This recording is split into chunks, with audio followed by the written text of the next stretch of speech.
Hi friends, welcome to our channel. ఈరోజైతే రామయ్య ఆవు కథను చెప్పుకుందాం. రామయ్య దగ్గర ఒక ఆవు ఉండేది. అది దండిగా పాలు ఇచ్చేది. ఆవును ఎంతో శ్రద్ధగా మేత కుడితి పెట్టి జాగ్రత్తగా చూసుకునేవాడు రామయ్య.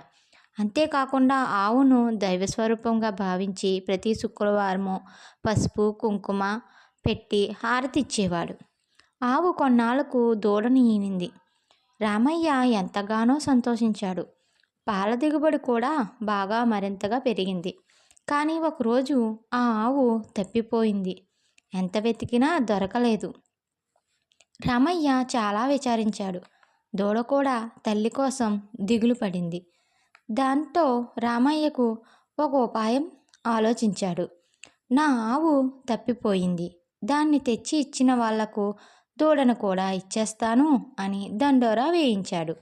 దూడ కోసం ఆశపడిన గోపన్న అనే వ్యక్తి తన కొట్టంలో కట్టుకున్న ఆవును తీసుకొని రామయ్య దగ్గరకు వచ్చాడు. ఆవును తెచ్చాను, దూడను కూడా ఇస్తే తీసుకొని పోతాను అన్నాడు. దూడను గుర్తుపట్టిన ఆవు గోపన్నను ఒక్క తన్ను తన్నింది. వెంటనే దూడ దగ్గరకు పరిగెత్తుకుంది. నడుము విరిగి గోపన్న లబోదిబోం అన్నాడు. రామయ్య తన ఆవు తనకు దక్కినందుకు, దూడకు తల్లి దొరికినందుకు సంతోషించాడు. ఇదండి రామయ్య ఆవు కథ. కథ కనుక నచ్చితే నా ఛానల్ సబ్స్క్రైబ్ చేసుకొని అండ్ లైక్ చేసి అండ్ కామెంట్ అయితే పెట్టండి.